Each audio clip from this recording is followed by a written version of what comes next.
Tayo po'y manalangin.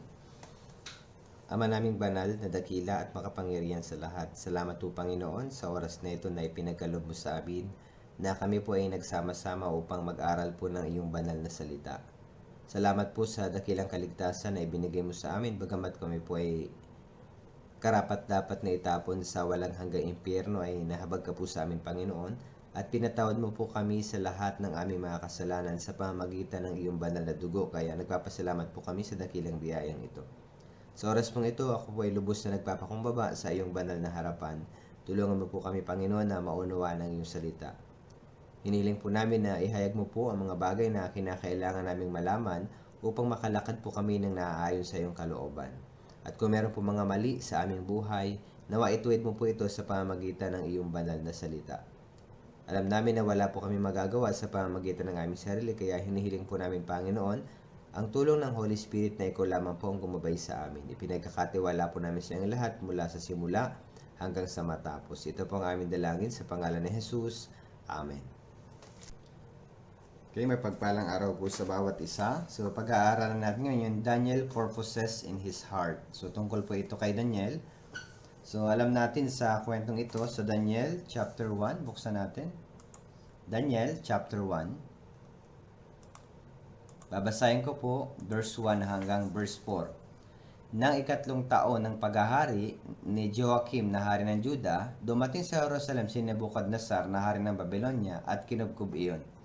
At binigay ng Panginoon si Joachim na hari ng Juda sa kanyang kamay, kabilang ang ilan sa mga kagamitan sa bahay ng Diyos.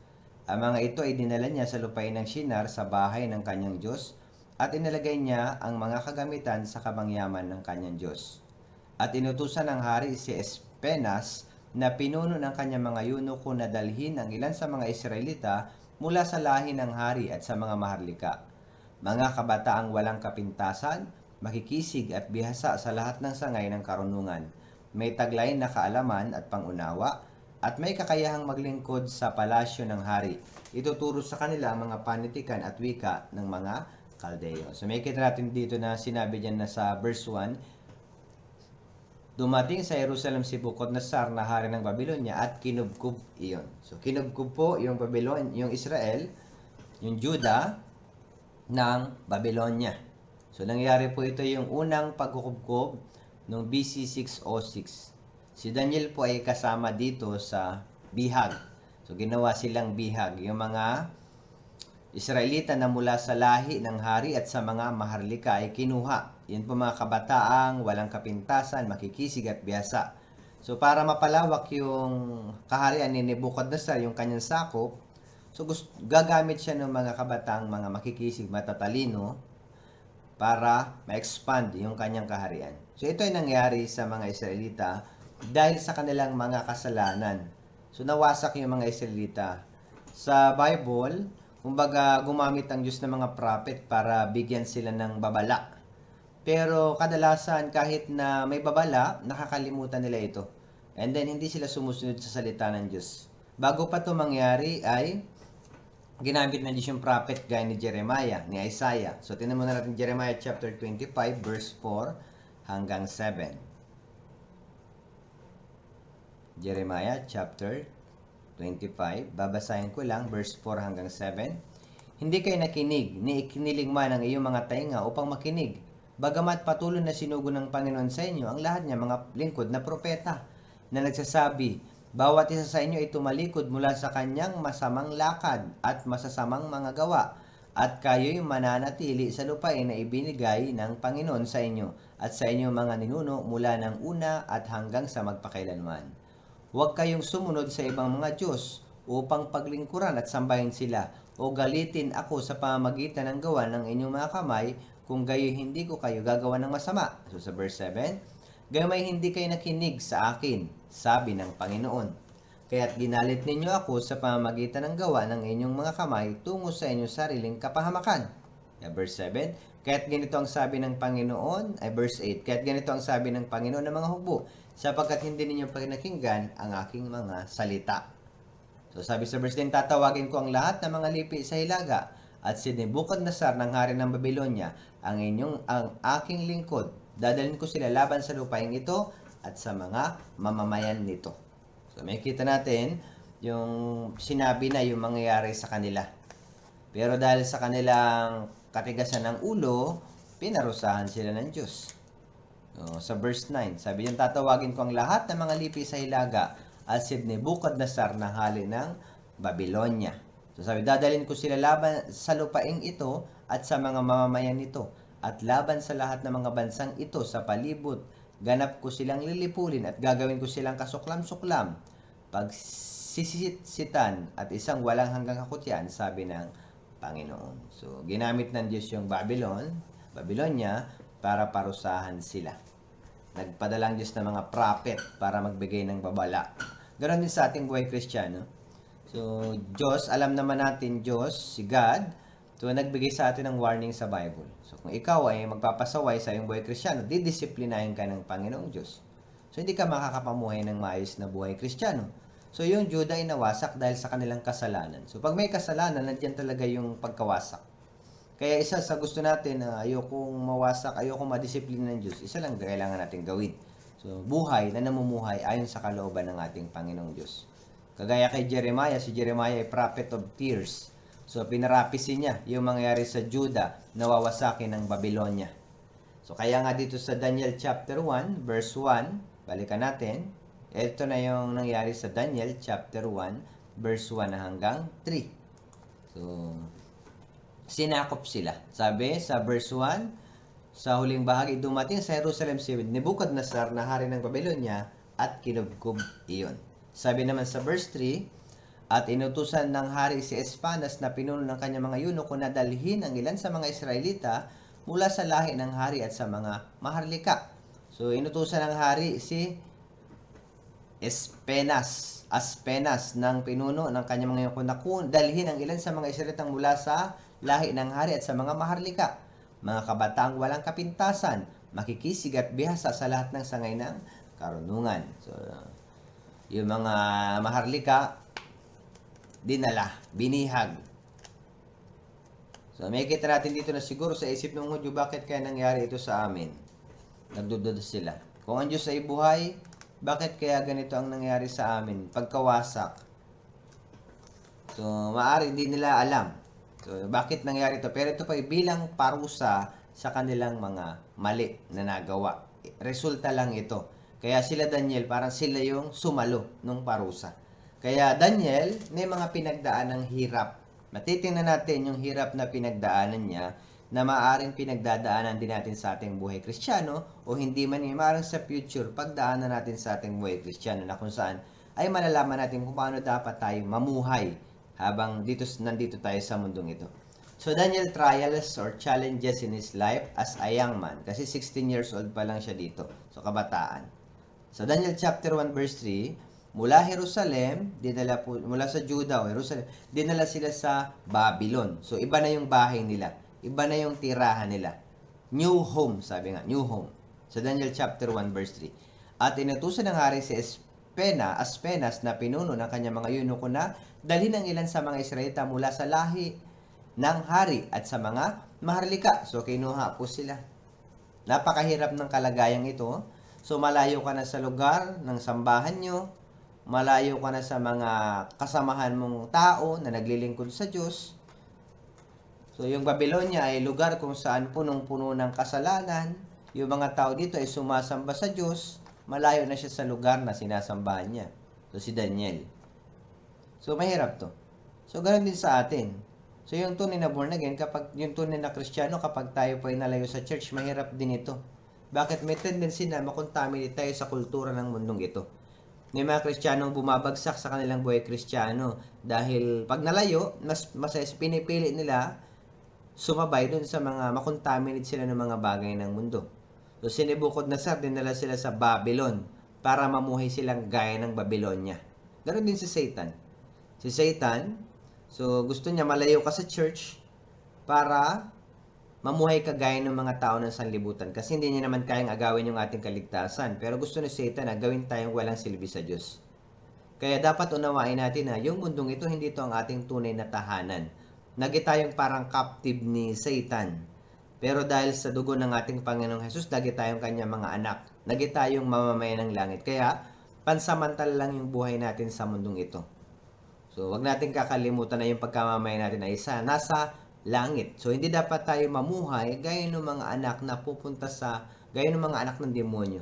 So, iba yung buhay ng mga pupunta sa langit, iba din yung buhay ng mga tao na ligtas na pupunta. Iba yung buhay ng mga pupunta sa langit, iba yung pupunta sa impyerno. Napakahalaga nito sa atin. So, binago yung kanilang tirahan. Binago din yung kanilang karunungan, yung wisdom, yung knowledge nila. Sa verse 4, mga kabataang walang kapintasan, sabi niyan, makikisig at bihasa sa lahat ng sangay ng karunungan, may taglay na kaalaman at pangunawa, at may kakayahang maglingkod sa palasyo ng hari. Ituturo sa kanila ang panitikan at wika ng mga Kaldeyo. So, si Nebuchadnezzar, gusto niyang paglingkuran siya ng mga, maharlika na kabataan. So, yung wisdom ng Babylon ay nais niyang ilagay sa isip at puso ng mga kabataang ito, na mga Hudyo. Bagong karunungan na anong klaseng karunungan? Karunungan na malayo sa salita ng Diyos. New knowledge na maaaring magwasak ng kanilang pananampalataya. Kapag tayo tumanggap ng mga turo na malayo sa salita ng Diyos, wala sa salita ng Diyos, maaaring makontaminate ka niyan. Kaya para mas kapaki-pakinabang na magamit sila sa Babylon, so yan po yung ginawa. Gusto silang palitan yung kaalaman nila. Kasi kapag ang alam nila, yung dati pa rin, maaaring mag-aklas sila. Kaya si Nebuchadnezzar, sinubukan niya makontaminate yung kultura ng mga kabataang Hudyo. So, halimbawa, makontaminate. Kapag ikaw ay parang hangin, yung kultura ng mga Babylonian parang hangin, kung ititingnan natin yung epekto ng kultura. Kapag ikaw ay pumunta sa hangin na polluted, magkakasakit ka. Kapag nilanghap mo yung polluted na hangin, magkakasakit ka pisikal. Ganon din. Kapag tinanggap mo yung mga kultura ng sanlibutan, bagay na mundong ito, maaaring magkasakit ka espiritual. Ano ang epekto pag may sakit? Manghihina, walang gana, matamlay. Spiritually, kapag tayo na-contaminate, tinanggap mo yan, nilanghap mo yung mga bagay ng mundo, tatamarin ka na. Tatamarin ka na magbasa ng Biblia. Nanghihina ka espiritual. Ano yung mga kulturang ito ng mundo na maaaring mag-contaminate sa ating buhay Kristiyano? Isa dyan, mga music, pop music, gustong-gusto ng mga kabataan, movie, Korean drama, computer games, mga cartoons, sports, celebrity, Facebook, TikTok. Ngayon, usong-uso ang TikTok. So, parang bulate, sasayaw-sayaw sa harap ng camera, pero kung titignan mo, hindi naman talaga ito nakakalugod sa Diyos. Pero tuwang-tuwa. Sa palagay ko sa ating mga born again, hindi dapat tayo matuwa dito. Facebook, saan nyo ginagamit yung Facebook? Kumain sa masarap na restaurant, picture. Gumala, picture. So kapag ganito, punong-puno yung Facebook mo ng mga bagay ng sanlibutan. Puro kasiyahan ng sanlibutan. Ano dapat i-post natin? Mga pre-request sa Bible Seminar, napakahalaga. Kailangan gumagamit din tayo ng Facebook, pero dapat gamitin natin yung Facebook sa mga bagay na may kinalaman sa God. Gamitin natin sa tamang paraan. Mag-share ka ng verse, or tawag dyan, mag-invite ka sa Bible Seminar. I-post mo yung mga gawain sa church. So, mainam yun, hindi tayo mahiya. May mga brothers ako na kilala na may nakapag-evangelize sila dahil yung mga kaibigan daw nila nakikita yung post nila ay sa fellowship, lagi sila nasa church. Kaya na-encourage din yung iba na sumama sa kanila, nanibago. Dati pinopost mga mobile games, ngayon iba na, church na. Kaya nakapag-encourage sila. Kailangan i-check natin ang ating sarili kasi baka na-obsess tayo sa mga kultura ng sanlibutan. Kailangan itigil ito at maprotektahan natin yung ating sarili mula dito. Dahil ito yung mga pakana ni Satan, mga bagay ng mundo, para gawin tayong walang silbi sa Diyos, and then masayang yung oras natin. Kung TikTok ka dyan, cellphone ka, nagbabad ka, uubos talaga oras natin dyan. Kaya, hindi dapat tayo ma-engage sa mga kultura ng sanlibutan. Bagkus, dapat ma-engage tayo sa, kumbaga sa paghinga, hindi ka makalanghap ng polluted na hangin. Bagkus dun sa sariwang hangin. Kano yung sariwang hangin? Saan natin makukuha ang sariwang hangin? Parang yan yung fresh air, parang boundary ng church yan. Nasa church. Doon tayo makakahinga sa church. Pag napunta ka sa labas, hindi ka makahinga, polluted ng bagay ng mundo. Pero pumunta ka sa church, doon tayo humihinga. So, Yung mundong ito, kapag napuno, pwede ka magkasakit. So, walang gana sa salita ng Diyos. Kaya sa atin, napakahalaga na sa church, malapit tayo. Si Daniel, naging tapat sa Diyos, na-reveal yung kanyang faith sa pamamagitan ng sitwasyon. Kahit na siya nasa Gentile nation, hindi niya hinayaan na makontaminate siya ng mga bagay ng sanlibutan. Kaya nga sa Roma chapter 12 verse 2, napakahalaga ng verse na ito. Sabi dito sa Roma chapter 12 verse 2, huwag ninyong tularan ang sanlibutang ito, kundi magbago kayo sa pamamagitan ng pagbabago ng inyong pag-iisip, upang mapatunayan ninyo kung alin ang mabuti, kasiyasiya at lubos na kalooban Diyos. Huwag tularan sa sanlibutang ito. Yung mga taga sanlibutan, puro yan TikTok, parang bulati, sayo ng sayaw. So, tapos mga maikli ang short. Pero sa atin, huwag tularan ang sanlibutang ito. So, kung sila, gumagamit din tayo ng computer, pero hindi natin ginagamit sa mga bagay ng sanlibutan. So, napakahalaga niyan. And then, dapat isipin natin, yung mga ginagawa ko ay nakapagbibigay lugod sa Diyos. Kailangan na-check natin.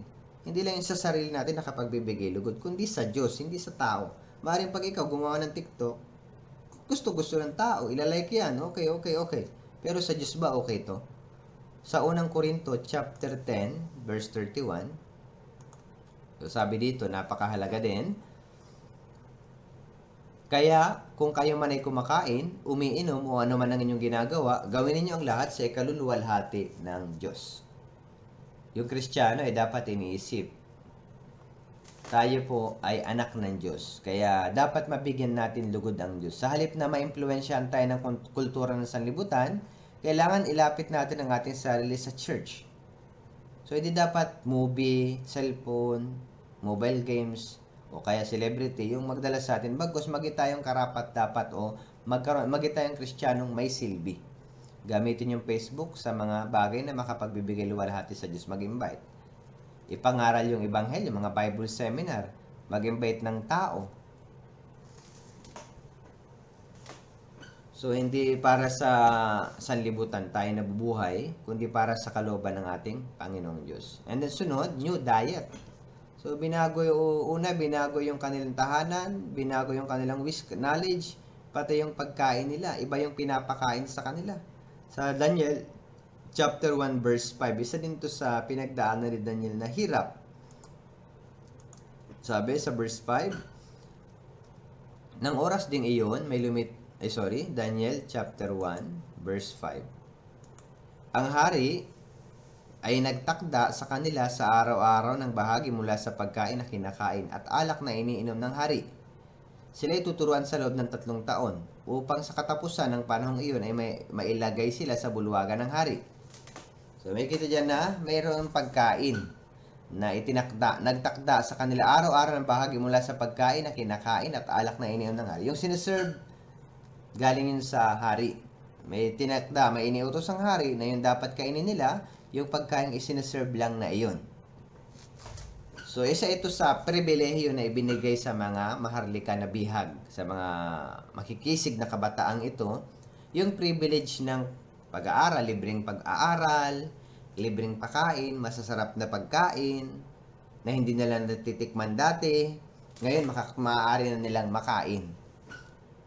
So, ito ay privilege na ibinigay ng Babylon para gamitin sila na kapag nasakop na yung mga bansa, isa din sila sa maging kagsangkapan ng Babylonia.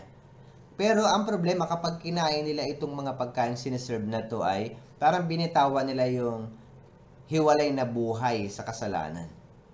Dahil yung mga pagkain ito ay pagkain na isineserve, galing ito sa mga Diyos-Diyosan, so madumi.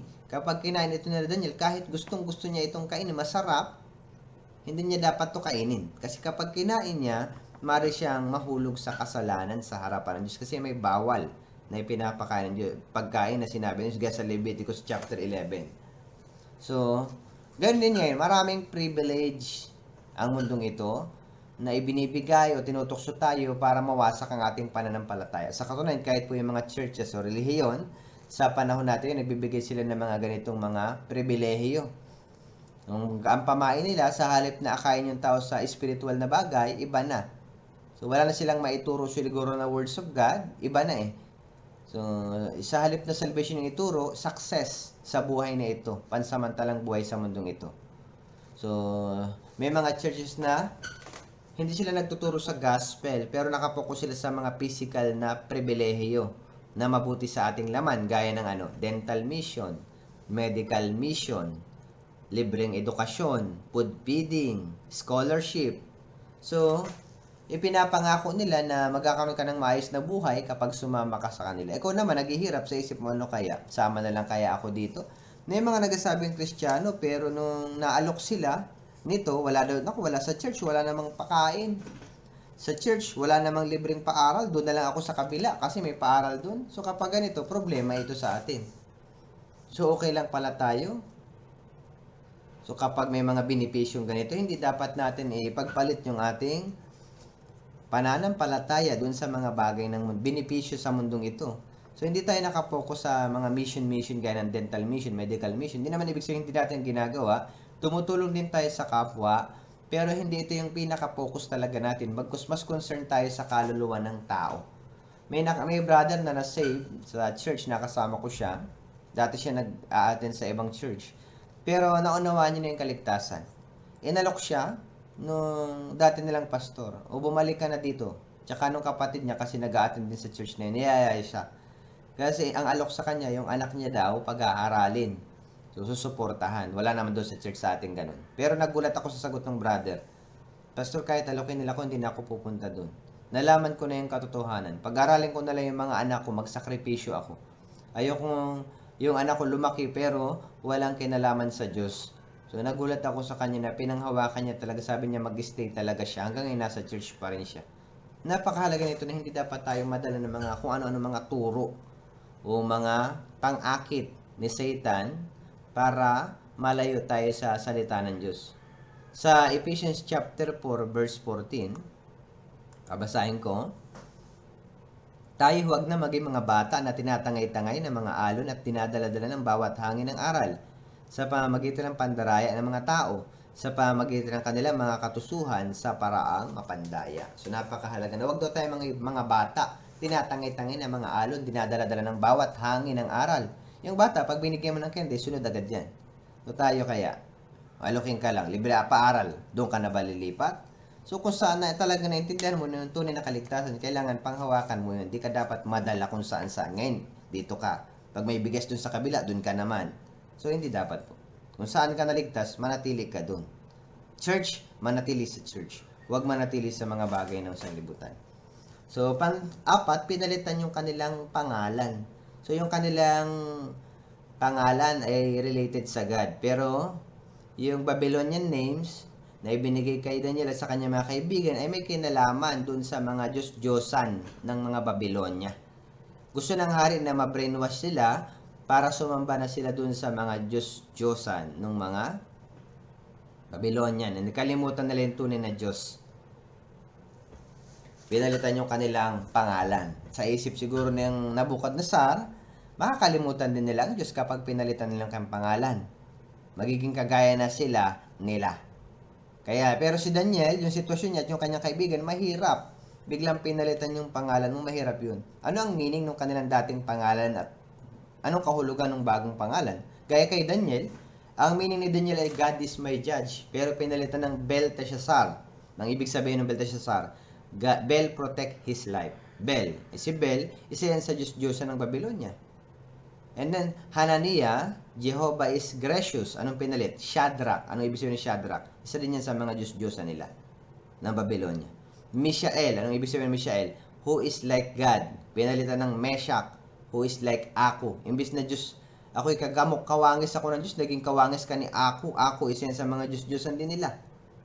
Azariah, Jehovah is my help, pinalitan ng Abednego. Ano yun? Servant of Nego. Naging lingkod ka na ni Nego. Yung ibig sabihin ng pangalan, lingkod ako ni Nego. So, hindi dapat. Pero wala silang magagawa. Pinalitan yung kanilang pangalan. Pinalitan yung kanilang tahanan, yung kanilang karunungan, yung kanilang diet, pangalan nila. So, kung titignan natin, mahirap na sitwasyon to. Halos gusto nilang baguhin lahat. Ano ibig sabihin nun? I-convert na sila. Pero makikita natin sa katangian ni Daniel, paano niya ito napagtagumpayan. Sa pamamagitan ng karakter na Daniel, maaari natin itong sundan para maging successful tayo sa ating buhay Kristiyano. Ano yung ginawa ni Daniel na kahit nasa Gentile nation siya ay hindi siya na-contaminate. And then naging successful, naging gobernador pa nga siya eh. So bakit naging siya successful? Tingnan natin. Una, nakatangian ni Daniel ay siya po ay faithful. Kahit na maraming hirap siyang pinagdaan, faithful siya. Yung kondisyon ay mahirap sa buhay ni Daniel. Kasi bata pa lang siya, hindi niya alam kung ano mangyayari kung magdi-disobey siya sa hari. Pero ang pinakamahalagang bagay na ginawa din Daniel, hindi siya sumuko. Mahirap sa sitwasyon, yung kondisyon, hindi siya nagreklamo sa Diyos. And then, hindi niya sinabing, Lord, ayoko na kasi mahirap ang sitwasyon. Siguro sa sitwasyon ito, hindi ito ang tamang sitwasyon para sumamba ako sa Diyos. Mahirap yung sitwasyon ko, pero hindi niya ito sinabi. Bakit po? Nagtiwala si Daniel sa Diyos. Kaya nga, ano man yung hirap, minsan wag tayong magtaka. Meron tayong mga hirap, kailangan sa hirap na is mas lalo tayong maging tapat sa Diyos kasi diyan masusubok yung ating pananampalataya sa gitna ng mga kahirapan. Si Daniel, wala kang marinig na nagreklamo siya sa Diyos. Bagkus makita mo nga, mas nagpe-pray pa siya sa God sa mga susunod na chapter. Kaya sa atin, makaranas din tayo ng mga hirap. Pero hindi dapat tayo tumalikod dahil sa mga paghihirap. Bagkus maging tapat. Ano yung tapat? Kahit naghihirap, nagtitiwala sa Diyos, tuloy-tuloy pa rin tayo sa ating buhay Kristiyano. Kaya nga sa unang Pedro chapter 4, verse 12 and 13, babasahin ko. Kung kayo, unang Pedro chapter 4, verse 12 and 13, mga minamahal, huwag kayong magtaka tungkol sa mahigpit na pagsubok na dumarating sa inyo upang kayo subukin. Nawaring may isang katakatakang bagay na nangyayari sa inyo. Kundi kayo magalak, yamang kayo nakikibahagi sa mga pagdurusa ni Kristo upang kayo man ay matuwa at sumigaw sa galak kapag ang kakalwalatian niya ay nahayag. So sabi diyan, kayo magalak. So sabi niya, huwag kayong magtaka tungkol sa mahigpit na pagsubok na dumarating sa inyo, kundi kayo'y magalak. So napakahalaga niyan, yung pagiging tapat. Huwag ma-depress sa mga paghirap na pinagdadaanan natin. Itong nangyari kay Daniel, ka-depress kasi nalayo siya sa bihag siya. So pinalitan na lahat, parang minomodified na siya. Binibrainwash siya, pero naging tapat siya hanggang sa huli. Kaya nga, si King Darius, isa din to, pumirma ng batas na bawal sumamba sa mga, ang sambahin lang, yung Diyos-Diyosa nila. So, nagbigay ng batas. Pag sumuway, si Daniel, puhulihin siya, pwede siyang ipakain sa leon. Pero ano nangyari kay Daniel? Tignan natin, Daniel. May kita natin dito yung pagiging tapat ni Daniel. Daniel chapter 10. Daniel chapter 6 verse 10, babasahin ko. 6 verse 10. Nang malaman ni Daniel na ang kasulatan ay nalagdaan na, siya pumasok sa kanyang bahay na mga bintana ay bukas paharap sa Jerusalem at siya nagpatuloy na lumuhod ng 3 ulit sa loob ng isang araw at nanalangin at nagpasalamat sa harap ng kanyang Diyos gaya ng kanyang dating ginagawa. So alam niya ang Diyos ay tunay na Diyos. Hindi siya sumamba dun sa Diyos-Diyosan. So kahit na mahirap yung sitwasyon, maaari siguro patayin siya dyan, pugutan siya ng ulo, hindi siya nagreklamo sa Diyos. Bagkus anong ginawa niya? Nung napirmahan na yung batas, naku, nakakatakot ito. Pwede sabihin, ako nakakatakot, napirmahan na yung batas. Tago na lang ako. Pero hindi eh. May kita yung tapat na sa mahirap na sitwasyon, tuloy-tuloy pa rin siya sa ginagawa niya. Sabi, siya ay nagpatuloy at nalumuhod ng 3 ulit sa loob ng isang araw at nanalangin at nagpasalamat sa harap ng kanyang Diyos na gaya ng kanyang dating ginagawa. Nagpasalamat pa siya sa Diyos. So, hindi siya nagreklamo. Sa halip, nanalangin ilang beses. Lumuhod, nagpatuloy ng 3 ulit sa loob ng isang araw. So, may kita natin din yung katapatan sa buhay ni Daniel. Faithful, even in the middle of suffering. Sa halip na mag-alala sa sitwasyon, nagtiwala siya sa Diyos, nanalangin sa Diyos, hindi po siya sumuko. Ang tawag diyan, tapat. Napakahalaga. Pangalawa, meron siyang puso na huwag dungisan yung kanyang sarili. Sa verse 8, ng chapter 1, verse 8, Daniel chapter 1, verse 8. Ngunit, ipinasya ni Daniel na hindi niya durungisan ang kanyang sarili sa pamamagitan ng bahagi ng pagkain mula sa hari o ng alak man na kanyang iniinom. Kaya't kanyang hiniling sa pinuno ng mga eunuko na pahintulutan siyang huwag dungisan ang kanyang sarili. So sabi diyan, ipinasya ni Daniel na hindi niya durungisan ang sarili. And then sa last part,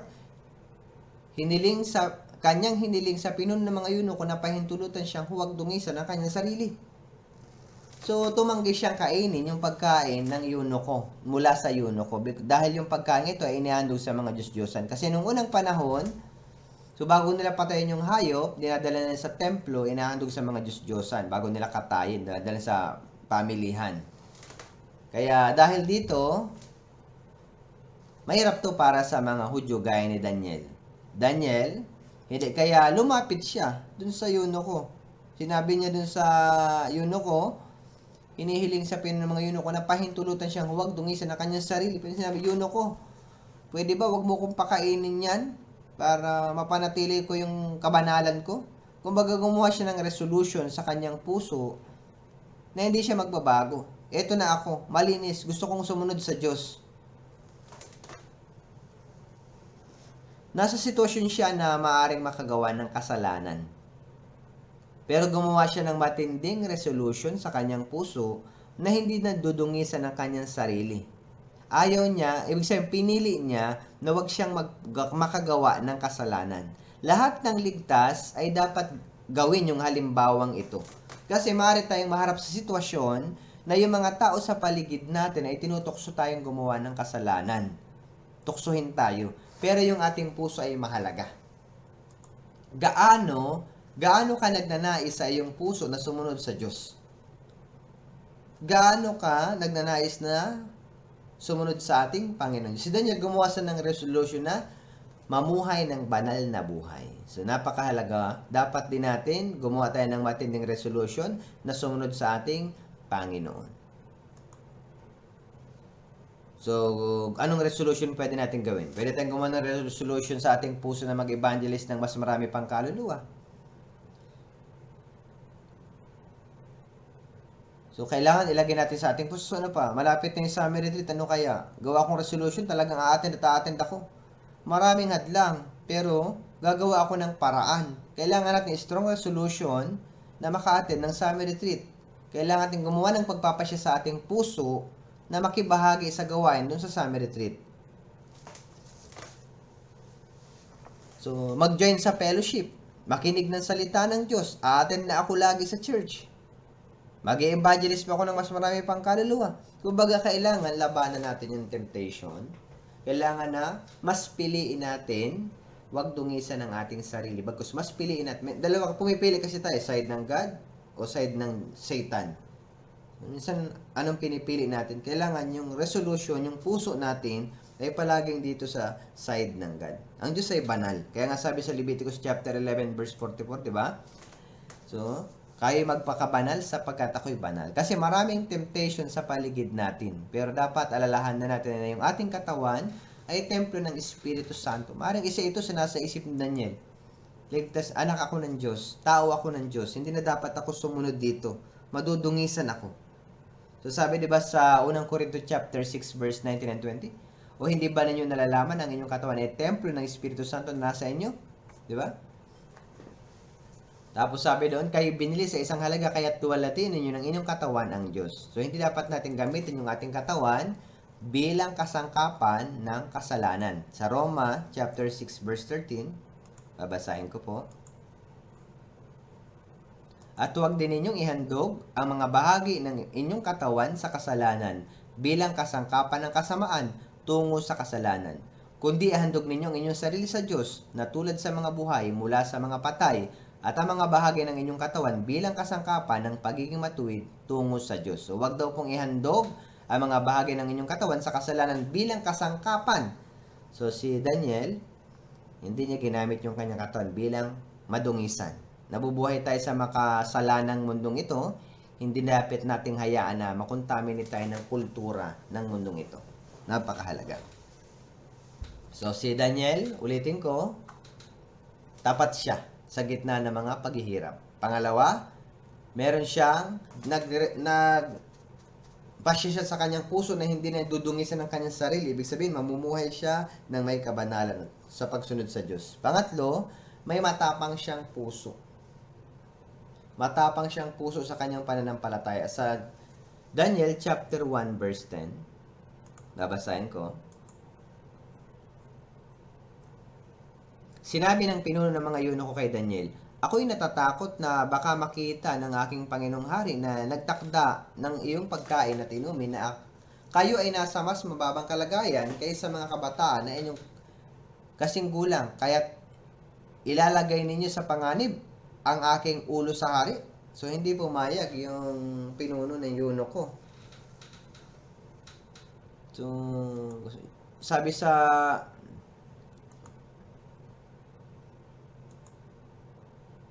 verse 8, kaya't kanyang hiniling sa pinuno ng mga eunuko na pahintulutan siyang huwag dungisan ng kanyang sarili. So, hiniling po ni Daniel, huwag dungisan yung sarili, huwag akong kumain yan, pahintulutan mo ako.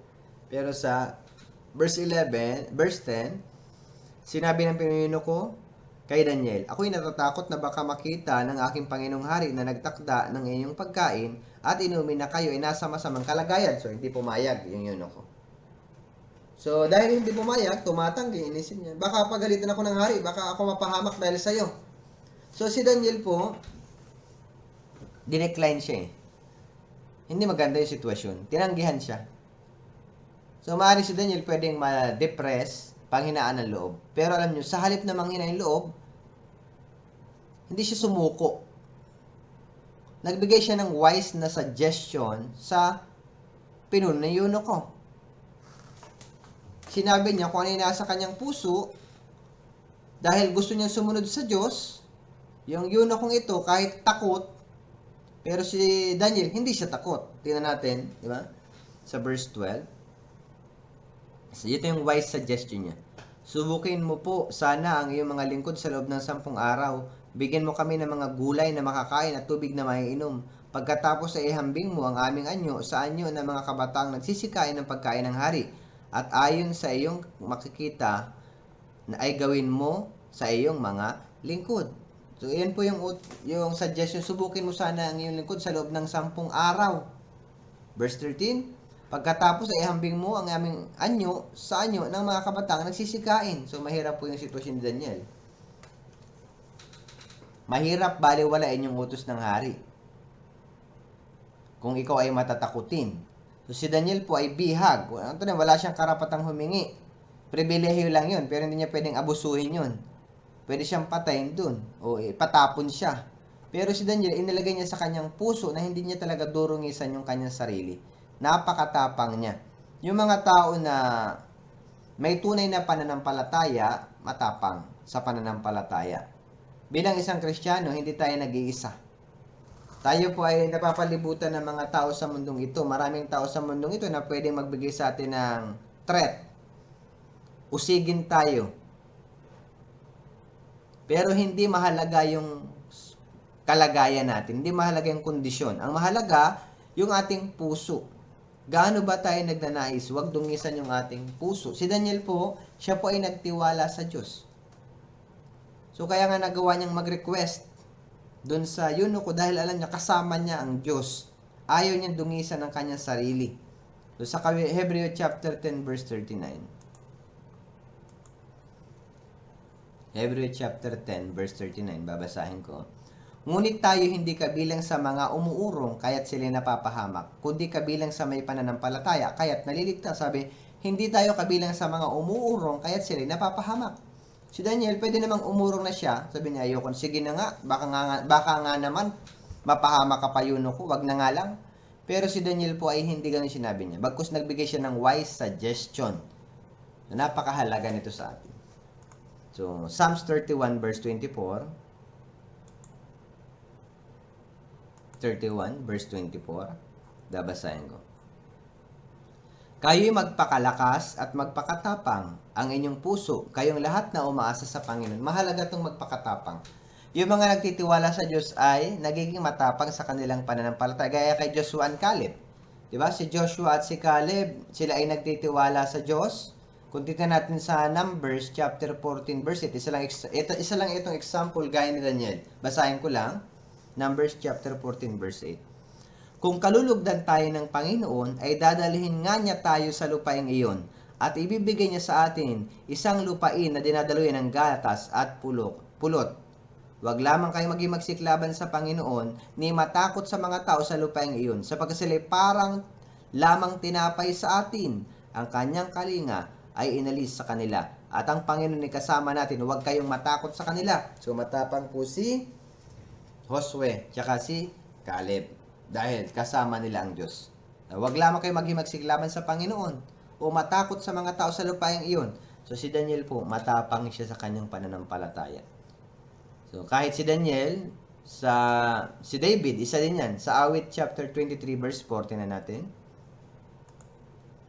Awit chapter 23 verse 4. Sabi niya, bagamat ako'y lumakad sa libis ng lilim ng kamatayan, wala akong katatakutang kasamaan. Sapagkat ikaw ay kasama ko, ang iyong pamalo at ang iyong tungkod, inaaliw ako ng mga ito. So, 23 verse 4. So, kahit daw lumakad sa libis ng lilim ng kamatayan, mahirap po yan, pero sabi niya, wala akong katatakutang anuman. Sinabi din po ni Daniel sa, kumbaga, David, na maraming paghihirap dumaan siya, pagdurusa, pero matapang siya nagtitiwala sa Diyos. Yung tunay na Kristiyano, kahit na maharap tayo sa delikadong sitwasyon, o mamamatay ka, hindi natin i-deny si Jesus Christ. Sa katunayan, ginagamit ng Diyos yung mga Kristiyano na matapang sa kanilang pananampalataya. Napakahalaga. Gaya po ni Daniel. Daniel chapter 6 verse 10, isa pa. Nabasahin ko. Nang malaman ni Daniel na ang kasulatan ay nalagdaan na, siya'y pumasok sa kanyang bahay na ang mga bintana ay bukas sa harapan ng Jerusalem. At siya'y nagpatuloy na lumuhod ng 3 ulit sa loob ng isang araw at nananalangin at nagpapasalamat sa harap ng kanyang Diyos gaya ng kanyang dating ginagawa. So, nung nalaman na nalagdaan na yon, kasulatan, hindi nagpa-apekto si Daniel. Bawal sumamba sa ibang Diyos. Pero si Daniel, nalaman niya na pirmahan na. So, hindi siya dapat sumamba sa ibang Diyos. Kundi doon sa Diyos na siya sumamba. Pero hindi siya sumunod. So, makikita natin matapang siya. Na-reveal yung kanyang pananampalataya doon sa action. Maaari siyang patayin, pero hindi po siya natakot. Alam niya na mas mataas ang Diyos kaysa kay Nabukadnezar. Diyos ang hari ng mga hari. Kaya makikita natin anong ginawa ni Daniel sa gitna ng mga pagsubok. May mga delikadong panganib sa kanya. Anong ginawa? Nagpatuloy, lumuhod 3 ulit sa araw, sa loob ng isang araw. Nananalangin, nagpapasalamat sa harap ng Diyos, gaya ng kanyang ginagawa. So kapag may mga persecution, ang dapat gawin? Mag-pray. Hindi magreklamo. Magpasalamat. So kung ano yung ginagawa natin, magpatuloy. So hindi dapat tayo tumigil. Kaya may epekto ang mga taong nagtitiwala sa Diyos. May effect. Ano yun? Diyos, pinakinggan niya. Ibinigay ng Diyos yung pabor kay Daniel. Sa Daniel chapter 1 verse 9, sabi dito, pinahintulutan ng Diyos yung gusto ni Daniel. At pinahintulutan ng Diyos na si Daniel ay tumanggap ng lingap at habag mula sa pinuno ng mga eunuko. So yung kahit na nung una, tumanggi yung eunuko na pagbigyan si Daniel, hindi si Daniel sumuko. Ano nangyari? Natanggap niya yung pabor sa pinuno ng eunuko. Kumbaga, yung Diyos kumilos. Nakita natin yung pagkilos ng Diyos. Gumawa siya ng resolution sa kanyang puso. And then, nais niya sumunod sa Diyos. Kaya si Daniel, yung kanyang request, maaaring i-reject. Dahil bihag siya.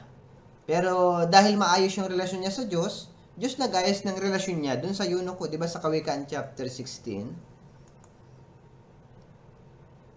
verse 7. Babasahin ko. Kapag ang mga lakad ng tao sa Panginoon ay kasiyasiya, kanyang pinagkakasundo, maging ang mga kaaway niya. So, ang mahalaga pala, maayos na relasyon natin sa Diyos. Ngayon, minsan, hinahanap natin yung maayos na relasyon sa tao. Sabi, minsan natatakot yung mag-asawa. Wag ka mo nang umattend ngayon, sabi naman ng babae. Hindi nga ako attend kasi baka masira ang relasyon namin mag-asawa. So kapag ganon, takot siyang masira yung relasyon niya sa asawa. Pero paano yung Diyos? Sa isip niya, masisira yung relasyon niya sa asawa. Paano naman relasyon sa Diyos? So sabi niya, kapag ang lakad ng tao sa Panginoon kasi siya, kanyang pinagkakasundo, maging ang mga kaaway niya. Kung maayos ang relasyon natin sa Diyos, ayusin niya yung relasyon natin sa tao. Pero minsan nagkakaroon tayo ng problema sa tao dahil hindi maayos ang relasyon natin sa Diyos. So, pinakinggan ng Diyos yung pabor kay Daniel dahil meron siyang resolution yung kanyang puso na sumunod sa Diyos. And then, pangalawa, na result ng pagtitiwala sa Diyos, the result of trusting God is making resolution.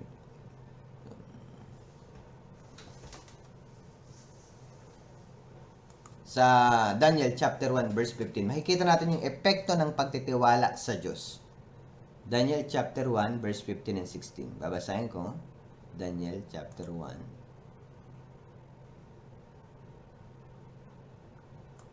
Chapter 1 verse 15 hanggang 16. So ito po yung epekto ng pagsunod.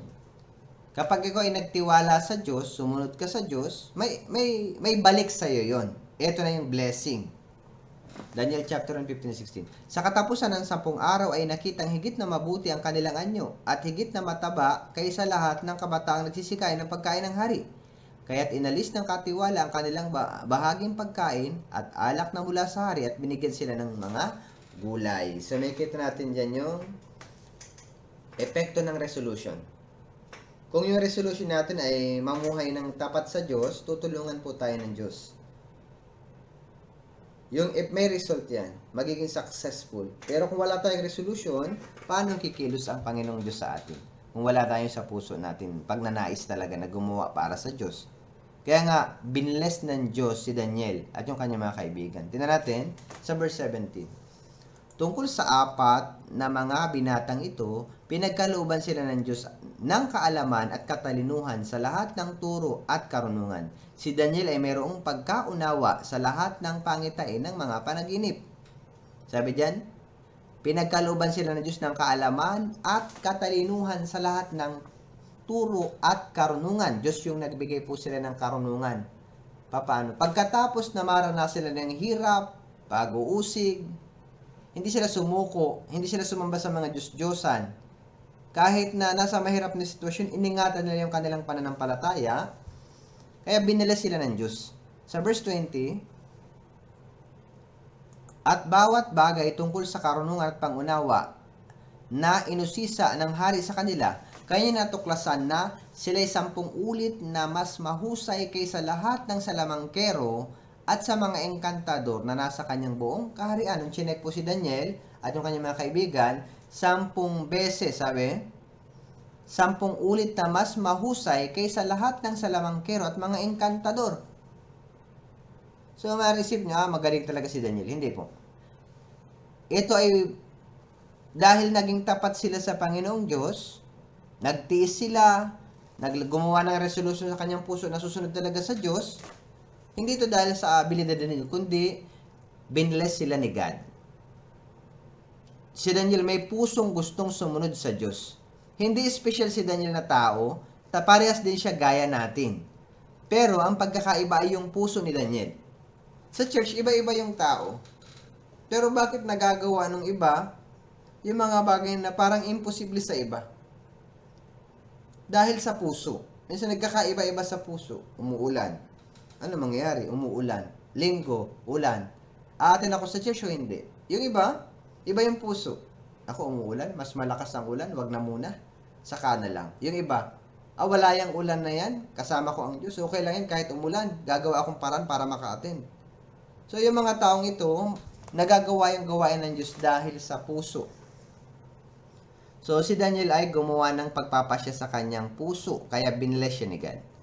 Maaaring tayo maka-experience na maraming hirap sa ating buhay Kristiyano, pero wag nating hayaan na ang ating puso ay makontaminate ng mga bagay ng mundo. Gumawa tayo ng malaking o matinding pagpapasya sa ating puso na sumunod sa ating Panginoon. And then, pagpapalain po tayo ng ating Panginoon. Sa katunayan, kapag yung ating puso ay talagang nagnanais, magagawa natin yung gawain. Halimbawa sa retreat.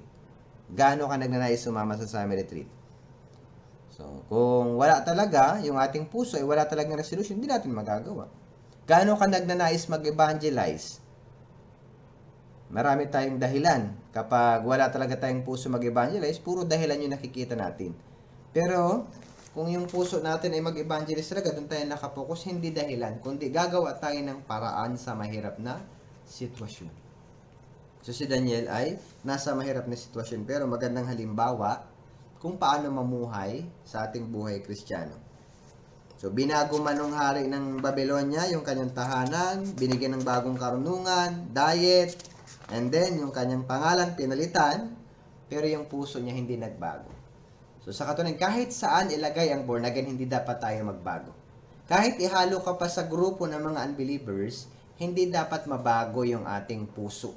Mahalaga yung katapatan sa harapan ng Diyos. So hanggang dito lang yung nais kong ibahagi sa inyo. Nawa, so may nakuha tayong aral sa pag-aaral natin ngayon. Tayo po yumuko at tayo manalangin.